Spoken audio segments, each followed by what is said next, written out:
Hi everyone, this is my second go at this. I did it once before. I had a Garibaldi. I recommend one, but it was all far too buzzy in the sound, so I'm going to give it one more go and hopefully this will sound much better.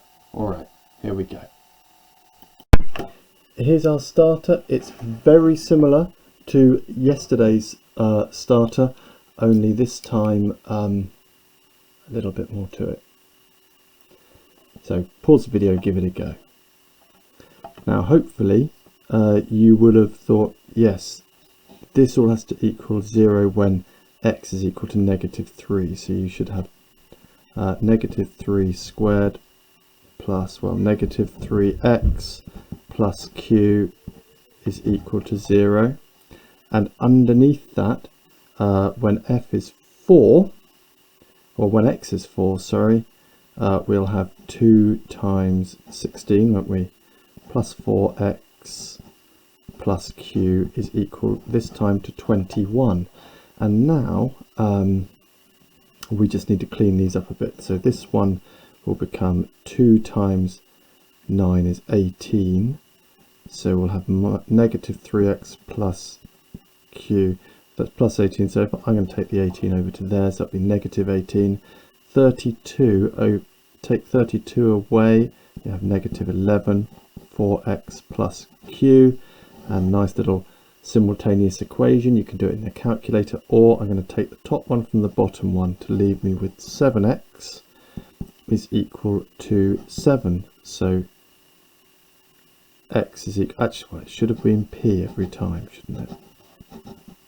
Sorry, rushing. So p is equal to 1. Now that we know that, we can chuck 1 back into there and say 4 plus q equals -11. So take 4 from both sides, q equals -15.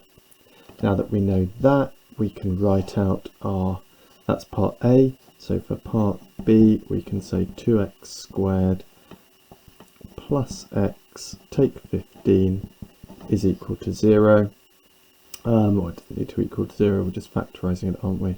So it's going to be 2x something, and because I know x minus 3, that means x plus 3 should be a factor.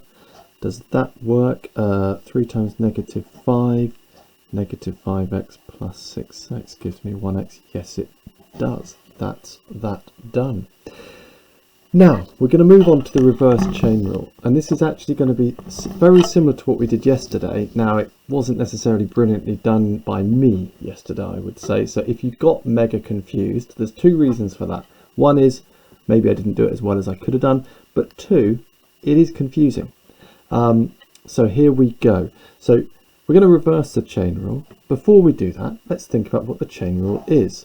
So the chain rule says dy by dx we can get if we've derived by something else, or differentiated by something else, sorry.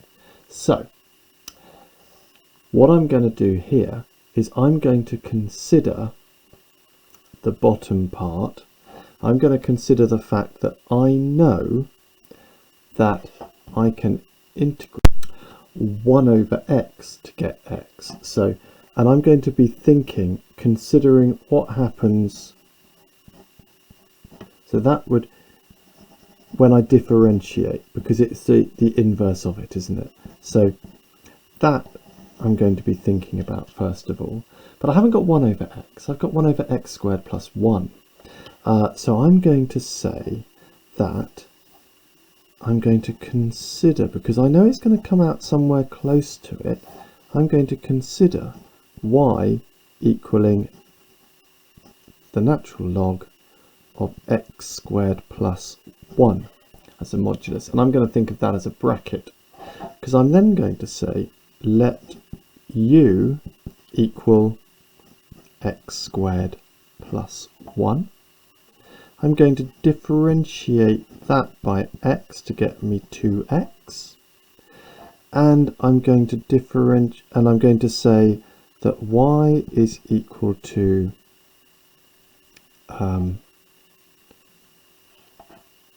ln of u. So that means that dy by dx will be 1 over u, and then I'll substitute back the x squared plus 1. Now I know that, sorry, that's dy by du, isn't it? That's very important. So I get dy by dx by doing dy by du, which is this, multiplied by du by dx, which is this, 2x. And that's going to give me 2x over x squared plus 1. Is that anywhere close to what I wanted? Oh, fantastic. It's exactly what I wanted. So that means I found it in one go. So I can just say, right, that's going to equal the natural log of x squared plus 1, remembering that there's always a constant to be found, isn't there? Plus c. Okay, here's our next example. Before I leave you to yourself and to your own devices, I'm going to say, right, you're going to be letting u equal x squared plus 5, and you're going to be considering y to equal, well, we know when we're going to forget about this x for now and look at the tricky bit and say, right, I know it's going to be something like that upper power. So I'm going to consider what happens when we differentiate that. So have a little go, pause the video and then see how you get on. Right, so du by dx is just going to be 2x. Y is equal to u to the 4. Therefore, dy by du is 4u cubed, which is 4u is x squared plus 5 to the power 3. Now, dy by dx is going to equal, and we want dy by dx to come out to be like that, don't we? It's going to be equal to dy by du, which is that, multiplied by du by dx, which is that, 2x. That's giving me 8x x plus 5 to the power 3. Sorry, x squared. Where's my x squared gone all that way? Because that's what u was. Right, now that I've got that, let's look back at what I wanted. I've got that x, haven't I, that I said let's not worry about. What I've got that I don't want is 8. So that means this is 8 times too big. So I need to multiply that by 1/8. So now that I've done that, I'm going to rewrite this here as my answer as being 1/8 times what I differentiated when I went through all of that. And just add my c. And that's that one done. Right, we've got one more example before I give you some to carry on and have a go at yourself. So in this example, your u is going to be this bit. You're not going to worry about this until the end. Give it a go.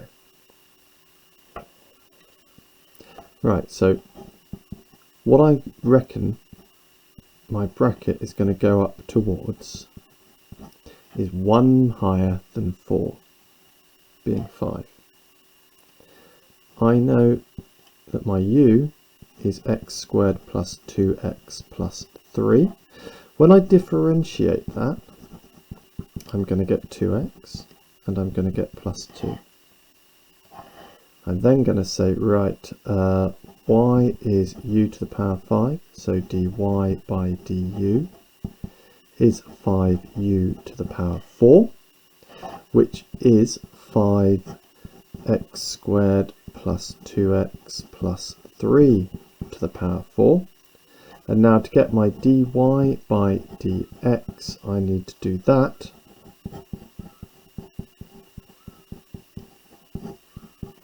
multiplied by that, which would be, Well, I don't want to disturb this because I want to have some sort of relativity to that. So I'm going to times this little bracket here by 5, which would give me 10x plus 10 that I can times by my bracket to the power of 4. So I've got what I wanted there. I've not got what I want there, but can I see a relationship?